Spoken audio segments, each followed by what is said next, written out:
This episode of Techno Buffalo is brought to you by Click It or Ticket. If you don't like Apple, don't watch the show. The latest in iPhone 5 rumors, why Apple's design guru says you might not have seen his best work just yet, and what the heck is Apple going to do with $8 billion worth of capital expenditures this year? If you don't eat your meat, you can't have any pudding. That's right, kids. It's Techno Buffalo's Rumor Roundup. Round them up! Woohoo!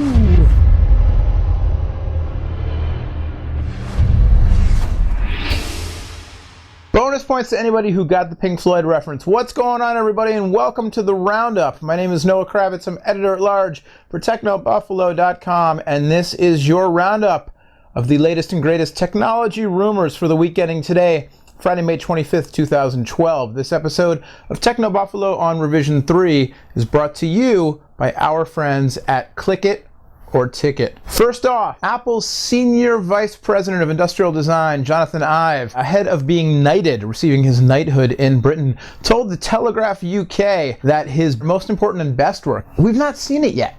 Ive was asked, Sir Jonathan Ive, if you will, was asked what of all of the products he's worked on, the iconic products, the iPod, the iPhone, the iPad, what of all of these products represents his best work? And he said, I quote, "It's a really tough one. A lot does seem to come back to the fact that what we're working on now feels like the most important and best work we've done. And so it would be what we're working on right now, which of course I can't tell you about." Now our own Todd Haselton did the deed of speculating. There's the new iPhone, which we'll get to in a minute. There's the alleged iPad mini, which I personally will believe it when I see it. There's the refreshed MacBook Pro line, and then of course there's the mythical beast, the iTV. Very interested to see what Sir Ive and his team of designers may have up their sleeves from Apple for later this year. Speaking of later this year, what in the world is Apple going to spend $8 billion on, specifically in terms of capital expenditures? In a report earlier this week on Asimco, Horace Dediu, forgive me Horace if I mispronounced your last name there, released a report, a blog post that tracked Apple's capital expenditure expectations. Apparently Apple spent a record-breaking $1.3 billion on machinery and equipment during last quarter alone, and Dediu says that Apple will need to spend a whopping $2.5 billion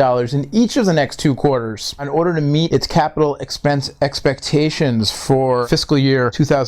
So what in the world is Apple spending all of this money on? Some reports saying a grand total of $8 billion during the course of this fiscal year. Capital expenses, according again to our own Todd Haselton, include buildings, land, tooling, office equipment, internal use software, and improvements to stores. It could be on the machines that make the bodies for the new iPhone. It could be that Apple is buying machinery to put into Foxconn, because it was just reported that Foxconn to ramp up production, build new production facilities specifically for Apple products. Or it could be that Apple is getting into the factory business and they're going to go from being a technology company to an actual industrial company that produces their own industrial goods themselves instead of outsourcing them to places like Foxconn. One of the speculations has to do with liquid metal technology, which is a technology that some folks are speculating may be used in new Apple products beginning with the new iPhone that's expected to be released later this year. Of course, there is the theory that Apple is spending tons of money to ramp up production for the new iTV so that they can sell a next generation super whiz-bang loaded to the gills TV set, and you know, who knows. All right, we'll go from the abstract to the concrete,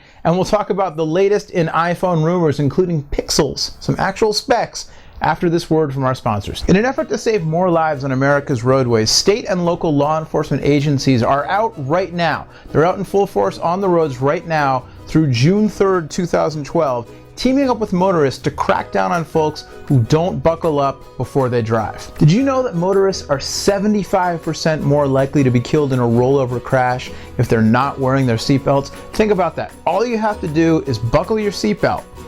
And should you get into a rollover crash, which obviously we hope you don't, but it happens. Should you get into a rollover crash, your odds go down. It's a no-brainer. It's not a big deal. The seatbelts are better than they ever have been. They're more comfortable. It doesn't even matter. Just wear them. You're not going to be uncool if you don't wear your seatbelt. You're going to be uncool if you die in a car crash. Buckle up every time you go out, day or night, whether you're going to the store to pick up milk, whether you're going to the club, whether you're going to pick up your kids or your kid's sister at school. doesn't even matter. You're getting in your car, you're driving down to Fry's Electronics to pick up the latest in a quad-core GPL GLU 5000 Deluxe STS with cheese motherboard.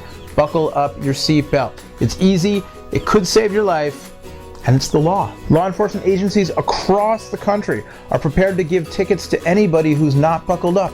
There's no excuses, so buckle up.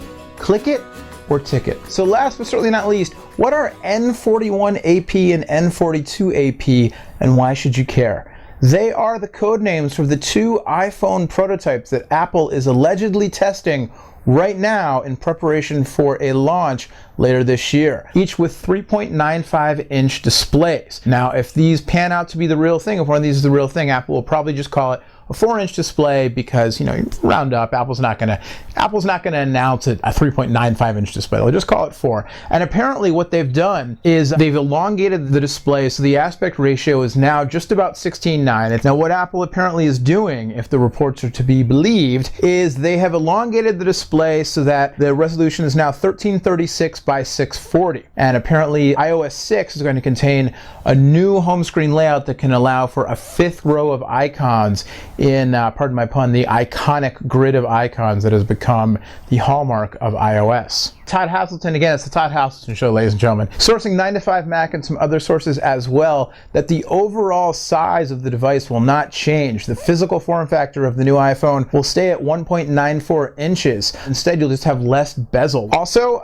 some alleged photos, alleged specs kicking around about the new camera sensor, and lots of reports that Apple will be abandoning the 30-pin dock connector in favor of a new dock connector that's sized somewhere between the micro and mini USB standards. This new dock connector will debut on the new iPhone and eventually make it across the iOS line, including iPad and iPod Touch. All right, that'll do it for this week. Again, thanks to the folks at Click It or Ticket for sponsoring this week's episode. Also, thanks to Revision 3 for having us. Thanks to you for watching us. Thanks to Todd for basically writing my show for me this week with his reporting. Until next time, my name is Noah. Thank you for watching. I said that, but I mean it so much I said it again. This has been your Rumor Roundup. Run 'em up! Woohoo! We'll see you next time.